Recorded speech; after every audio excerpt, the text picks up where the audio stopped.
देंगे कि दिवाली तक निवेश के मौके कहां पर हैं।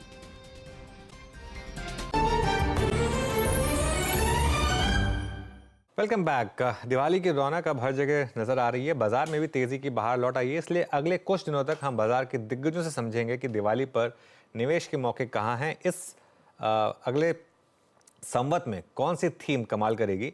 आज इस कड़ी में जुड़ रहे हैं हमारे साथ कंप्लीट सर्कल के मैनेजिंग पार्टनर और CIO गुरमीत चड्ढा। गुरमीत जी, गुड मॉर्निंग। सबसे पहले तो दिवाली से पहले आपको एक फेस्टिव सीजन की बहुत बहुत शुभकामनाएं। बताइए, इस बार क्या मूड माहौल लग रहा है आपको? अनुज, कंस्ट्रक्टिव है। मुझे लगता है थोड़ा सा मार्केट में एक रिएक्शन आया जब 10 ईयर यूएस का करीबन 5% गया। एक तो पैसा मूव हुआ, हमने देखा पिछले 8-9 दिनों में लगभग 30,000 करोड़ की सेलिंग हुई एफआईआईज की, और ये इंडिया स्पेसिफिक नहीं थी, ये ग्लोबल होता है। और उसका कारण है जब भी रिस्क फ्री एसेट 5% क्रॉस किया है तो फ्लाइट ऑफ कैपिटल होता है। और थोड़ा सा एक कंसर्न आया मार्केट को कि 2007 में जब ये 5% क्रॉस हुआ था तो ग्रेट फाइनेंशियल क्राइसिस हुआ था, और कि यूएस में वापस से राइजिंग डेट की वजह से या कोई क्रेडिट इवेंट हो सकता है, ये थोड़ा सा फ्लाइट टू सेफ्टी था। उसके अलावा जियोपॉलिटिकल सिचुएशंस का भी थोड़ा सा रोल था। बट जैसे जैसे अभी यील्ड नीचे आ रहा है, करीबन 4.50 के आसपास का यील्ड आ गया है, 50 बिप्स ड्रॉप हुआ है। हमने देखा है कि थोड़ा सा सेलिंग भी कम हुई है, और थोड़ी सी एक relief rally across equity markets आई है। बस दो दो चीजों का ध्यान रखना है कि अगर बहुत सीरियस डिटेरियोरेशन होता है ग्रोथ में यूएस इकोनॉमी की, तो वो थोड़ा शॉर्ट टर्म नेगेटिव हो सकता है। तो अगर थोड़ा सॉफ्ट लैंडिंग हो, क्योंकि फेड ने रिसेशन वर्ड हटा दिया है अपनी अपनी कमेंट्री में इस बार, तो अगर इकोनॉमी थोड़ा सा सॉफ्ट लैंड करती है तो मुझे लगता है कि चीजें इतना टर्बुलेंट नहीं होंगी। और डोमेस्टिक फ्रंट पे इंडिया अच्छा कर रहा है। मतलब ये जब भी इंडिया नॉन इंडिया रीजन की वजह से गिरता है, पास्ट में भी हुआ है, तो ये हमेशा से एक अपॉर्चुनिटी रही है। तो अच्छा लग रहा है। लॉन्ग फेस्टिव सीजन है, नंबर्स अच्छे आ रहे हैं। आप जीडीपी के आंकड़े देखिए, आईपी नंबर्स देखिए, एक परफेक्ट गोल्डी लॉक्स है जिसके बारे में हमने पहले चर्चा करी थी, कि जिसे हम कहते हैं not too hot not too cold. तो थोड़ा सा बस वैल्यूएशंस को लेके रीजनेबल रहना है, बट ये क्वार्टर मुझे लगता है काफी स्ट्रॉन्ग अर्निंग्स आएगा जो जनवरी में रिफ्लेक्ट करेगा। ओके, चलिए, तो इस अर्निंग सीजन को या इस फेस्टिव सीजन को फिर कैसे अप्रोच करें? आपकी इस समय की टॉप पिक्स क्या होंगी गुरमीत जी? सो अनुज, मुझे कैपिटल गुड सेक्टर बहुत अच्छा लग रहा है। मैंने एलएनटी की कमेंट्री देखी तो डोमेस्टिक ऑर्डर बुक तो स्ट्रांग है ही है। इंटरनेशनल ऑर्डर बुक भी बढ़ेगी जैसे जैसे ऑयल $85-90 आता है। हमने देखा है कि मिडिल ईस्ट से ऑर्डर्स आते हैं। उसके अलावा उनकी जो प्राइवेट सेक्टर से ऑर्डर बुक है, उसमें उसमें बढ़ोतरी है, जो कि पिन पॉइंट कर रहा है कि हम एक अच्छी इन्वेस्टमेंट साइकिल में है। तो ये स्पेस बहुत बहुत अच्छी लगती है। मैं इसमें डिजिटल इंफ्रास्ट्रक्चर भी इंक्लूड करता हूँ। तो जैसे तेजस नेटवर्क्स है, काफी चीजें ये हमें पसंद है।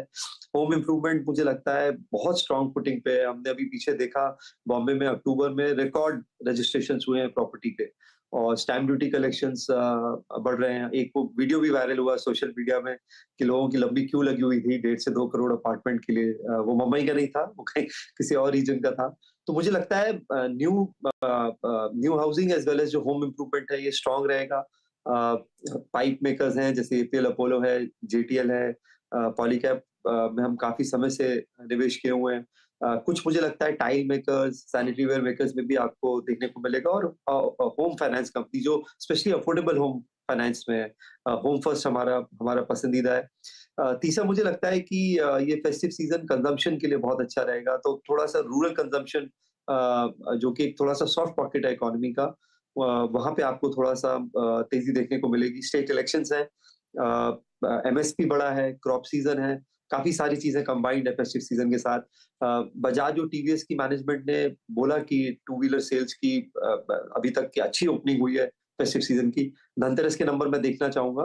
तो थोड़ा सा हमारा फोकस ये टू व्हीलर ऑटो एंसिलरीज पे ज्यादा है, क्योंकि टू व्हीलर कंपनीज के भाव काफी बढ़ गए हैं, टीवीएस बजाज दोनों के अच्छा रनअप हुआ है। तो थोड़ा सा एंसिलरी स्पेस में हम ध्यान दे रहे हैं, और थोड़ा सा लग्जरी एंड पे, क्योंकि ओवरऑल स्पेंडिंग बड़ा है, तो वहां पे भी फोकस है।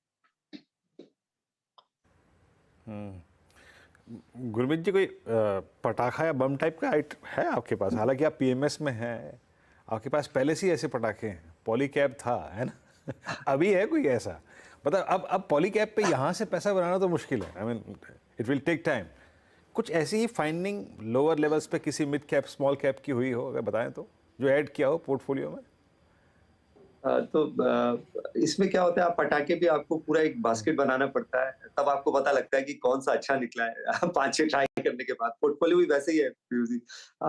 मुझ हमें लगता है कि जो 2-3 पॉकेट्स जैसा मैंने बोला हमें पसंद है। सीमेंट में मुझे लगता है कुछ कुछ आपको काफ़ी अच्छा मूव देखने को मिल सकता है। वॉल्यूम ग्रोथ बहुत टाइम बाद आई है, तो थोड़ा-सा अगर स्मॉल मिड कैप में बहुत अच्छी कंपनीज़ हैं, एक कंपनी हमें पसंद है सागर सीमेंट। रिप्लेसमेंट कॉस्ट के भी नीचे है, लगभग-लगभग $45 पर टन पे है। लोएस्ट कॉस्ट प्रोड्यूसर है साउथ में। आंध्र सीमेंट एक्वायर करने के बाद लगभग-लगभग 11 मिलियन टन्स का कैपेसिटी है उनका। अभी पीछे हमने जो डील्स हुई हैं करीबन-करीबन $100 पर टन की हुई हैं, तो ये हाफ ऑफ दैट पे अवेलेबल है और टर्न अराउंड स्टोरी है। कुछ जैसा हमने बोला एक एक पाइप कंपनी है, हमें अच्छी लगती है, चंडीगढ़ बेस्ड है, जिसको हम इवैल्यूएट कर रहे हैं। एपीएल अपोलो की लीग में है। मार्जिन्स एबिटा पर टन उनका काफ़ी अच्छा है। गैल्वेनाइज्ड स्ट्रक्चर्ड पाइप्स में है और वैल्यू एडेड सेगमेंट में बढ़ रहे हैं।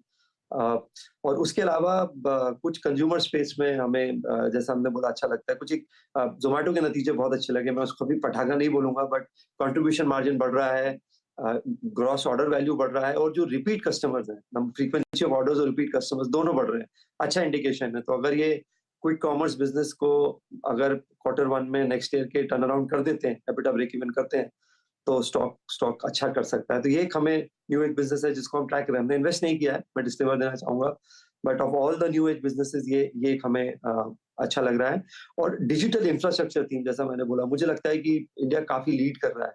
और मैन्युफैक्चरिंग मुझे लगता है कि हर डेकेड में जी एक नया लीडर होता है।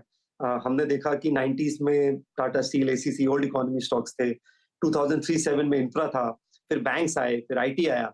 मुझे लगता है ये वाला डेकेड मैन्युफैक्चरिंग का है। तो अगर आप सही तरीके से इसको बकेट करते हैं, ऑटो है, टेक्सटाइल्स है, डिजिटल इंफ्रा है, डिफेंस है, मुझे लगता है काफ़ी मल्टी बैगर्स इस स्पेस में देखने को मिलेंगे। ओके, अच्छा चलिए अब आते हैं एक और स्पेस पे, जहाँ पे डेडिकेटेड प्रश्न होगा। मतलब अब आपने यूएस को देखा, आई मीन पिछले 20 दिन 25 दिन में यूएस मार्केट के को देखा, आई मीन डाउन स्विंग, उसके बाद पुल बैक, फेड के निर्णय को देखा। अब इससे संबंधित मैं अपना प्रश्न यही पूछूंगा, आईटी अर्निंग सीजन को भी आपने देख लिया, लेकिन एक क्लियर डाइवर्जन नजर आया है, price pattern of mid cap IT, large cap IT. Post earnings आप लोगों ने मिड कैप आईटी में कुछ अगर ऐड किया हो तो बताइए, क्या है वो स्टॉक, कौन सा स्टॉक है वो? हम केपीआईटी में एडिशन किया, बीच में थोड़ा सा करेक्शन आया, तो उसमें मुझे लगता है ये काफी बड़ी थीम है। और आप देखिए गाइडेंस अप किया उन्होंने, 37% किया है। और जो जितने भी ग्लोबल ओईएम्स हैं, उन्होंने इलेक्ट्रिफिकेशन और केस पे जो है स्पेंडिंग बढ़ाई है। केपीआईटी कई जगह एज पार्टनर काम कर रहा है, काफी डिस्ट्रप्टिव चीजों पे भी काम कर रहा है। उनका जो एक्विजिशन था उससे उनको काफी फायदा हुआ है। तो ये कंपनी हमने ऐड करी है, हमें परसिस्टेंट काफी पसंद है। लार्ज कैप में वैल्यूएशन कंफर्ट है एचसीएल और इन्फोसिस में। मुझे लगता है काफी नेगेटिव न्यूज प्राइस में। और बिरन जी क्या होगा कि जैसे ही फेड पॉज करेगा और ऑफिशियली पॉज करेगा, आपको सडनली आईटी में बहुत तेज मूवमेंट मिलेगा। तो हो सकता है बाजार टाइम ना दे उस समय। जो और अभी नेगेटिविटी है, इसलिए जो है प्राइसेस थोड़े सॉफ्ट हैं, स्पेशली लार्ज कैप आईटी में। तो अगर आप लॉन्ग टर्म इन्वेस्टर हैं तो थोड़ा सा आपको पेन लेना पड़ेगा एक क्वार्टर का। बट अगर अब मैं रिस्क रिवॉर्ड की बात बोलूं 2024 के हिसाब से, अगले संवत के हिसाब से, तो आईटी में सबसे ज्यादा है। सबसे ज़्यादा कंफर्ट है इस समय। छोटे बैंकों में कोई स्टॉक पसंद है क्या आपको, गुरमीत? तो अनुज, इसको हमने 2 सेगमेंट में किया हुआ है। एक एक तो हमें जो पसंद है स्पेस स्मॉल फाइनेंस बैंक है। कुछ जगह हमने देखा है उनका अच्छा स्ट्रेस टेस्ट हुआ कोविड में। एक हमें उत्कर्ष अच्छा लगता है, कुछ इक्विटास अच्छा लगता है। उत्कर्ष के नतीजे बहुत अच्छे आए। अच्छी बात ये लगी कि उनका कासा रेशियो बढ़ रहा है, 800 प्लस ब्रांचेस हैं, रिटेल डिपॉजिट बढ़ रहा है। जो माइक्रो फाइनेंस की जो बुक है वो अच्छी शेप अप कर रही है। तो और ये क्रेडिट जो है स्मॉल फाइनेंस का, ये आर्ट भी है साइंस के अलावा। तो इसमें आपकी जो ज्योग्राफिकल प्रेजेंस है बहुत रोल प्ले करती है। हमने देखा क्रेडिट एक्सेस ग्रामीण के नतीजे बहुत अच्छे आए जो माइक्रो फाइनेंस पे है। और मैं हैरान हो गया देख के, उनके पास करीबन करीबन 16,000 एम्प्लॉइज हैं।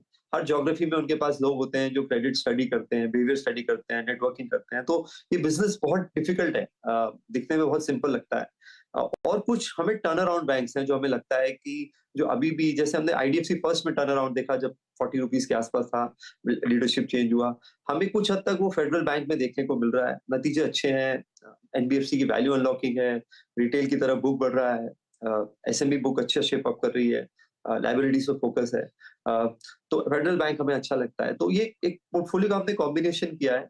बट जैसे रिस्क रिवॉर्ड देखें तो इस समय लार्ज कैप में भी मतलब वैल्यूएशन बहुत रीजनेबल है एचडीएफसी में, तो बट स्मॉल कैप में हमें फेडरल, आरबीएल हम थोड़ा सा और स्टडी करना चाहेंगे, देखना चाहेंगे कि कैसे एक समय पे 4 बुक वैल्यू पे ट्रेड होता था। कुछ मार्की इन्वेस्टर्स ने इन्वेस्टमेंट किया including MNM, Asian paint promoters, Zerodha etcetera. But अगर बात करूं तो फेडरल और स्मॉल फाइनेंस बैंक में उत्कर्ष और एक दो माइक्रो फाइनेंस कंपनीज हमें अच्छी लगती है। अच्छा, पीएसयू बैंक्स में, ये सॉरी, पीएसयू बैंक्स की बात तो हो गई, बैंक्स की बात हो गई। दो थीम्स ने जो कि CY23 के मिड तक आते आते खूब पैसा बना के दिया था, रेलवेज, डिफेंस और PSUs as a whole. I mean, इनमें कोई स्टॉक ऐड किया है आप लोगों ने जिनकी ज्यादातर प्रेजेंस पीएसयूज में ही है? हमने वेटेज बढ़ाया सोलार इंडस्ट्रीज में। जब उनको सबसे बड़ा कोल इंडिया से ऑर्डर आया 250 करोड़ के आसपास का, 200 करोड़ के आसपास एक कंपनी पैट कर रही है। मैं जब से इसको ट्रैक कर रहा हूँ, जब 20 करोड़ करती थी क्वार्टर का, बहुत अच्छा टर्न अराउंड है। तो और डिफेंस बुक कंसिस्टेंटली अच्छा कर रही है और आगे शेप अप करेगी जैसे ही पिनाका रॉकेट का ऑर्डर आता है। आज नया हाई भी बनाया स्टॉक ने, तो वहां पे वेटेज ऐड किया है। एचएएल में थोड़ा करेक्शन आया है तो वहां उसको भी हम देख रहे हैं, क्योंकि इंडिया को करीबन करीबन 42 फाइटर जेट स्क्वाड्रन्स चाहिए अगर कल को हमारा भी टू वे कॉन्फ्लिक्ट होता है, और अभी हमारा 31 है। तो काफी स्पेंडिंग होनी है इस स्पेस में, और प्लस हमारी ओल्ड फ्लीट डिप्लीट हो रहा है, चाहे वो मिग है, मिराज है, बाकी है। उसके अलावा इसका बिजनेस मॉडल अच्छा है, 60% बिजनेस स्पेयर्स मेंटेनेंस से है। काफी स्ट्रॉन्ग रन आया था, उसके बाद थोड़ा सा करेक्शन आया स्टॉक में। तो इसको हम देख रहे हैं। रेलवे में हमें टीटागढ़ बहुत अच्छा लगता है विनीत जी। उसमें तीन कारण है। एक, जो उनका वैगन कैपेसिटी है वो 8,500 से लगभग 13,000 की हो गई है साल की, और अगले 10 साल की ऑर्डर बुक है उनके पास, जो इस साल का टर्नओवर है, तो बहुत अच्छी विजिबिलिटी है। वंदे भारत के जो कोचेज हैं उसकी कैपेसिटी उन्होंने 4x करी है। थोड़ा एक्सपोर्ट डिमांड भी है वहां पे, और फॉर्जिंग व्हील्स पे उनका टाइप है आरके फॉर्जिंग से। तो रेवेन्यू विजिबिलिटी है, वैल्यूएशन जरूर थोड़ा सा हाई रेंट पे है, बट ये भी हमें रेलवे में अच्छा लगता है। ओके, अच्छा फिर गुरमीत, आखिरी सवाल, टिकट कहाँ की बुक कराई हुई है, कलकत्ता की या मुंबई की सेमीफाइनल के लिए? दोनों अनुज, दोनों जगह सपोर्ट करने जाएंगे। मुझे उम्मीद है, और मैंने ऐसा परफॉर्मेंस नहीं देखा अनुज। मैं बहुत क्रिकेट खेलता भी हूँ, बहुत साल से ट्रैक कर रहा हूँ। ये ऑस्ट्रेलिया जो थी रिकी पॉन्टिंग के दौर में, हाँ, ये उसको रिमाइंड कराती है। 5 विकेट टेकिंग बॉलर्स होना बहुत बड़ी बात है। बिल्कुल यही उम्मीद करेंगे कि और अहमदाबाद की टिकट बुक करानी हो हमें और वहाँ से भी जीत के आएँ। तो खैर गुरमीत, बहुत बहुत शुक्रिया आज हमारे साथ जुड़ने के लिए, और आपको फिर से दिवाली की बहुत बहुत शुभकामनाएं। Thank you Anuj, thank you. चलिए फिर इस अच्छे नोट पर इस शो को एंड करेंगे। वीरू और मैं आपसे विदा लेंगे, और नीरज जी आ गए स्टूडियो में। Neeraj ji, good morning. Good morning.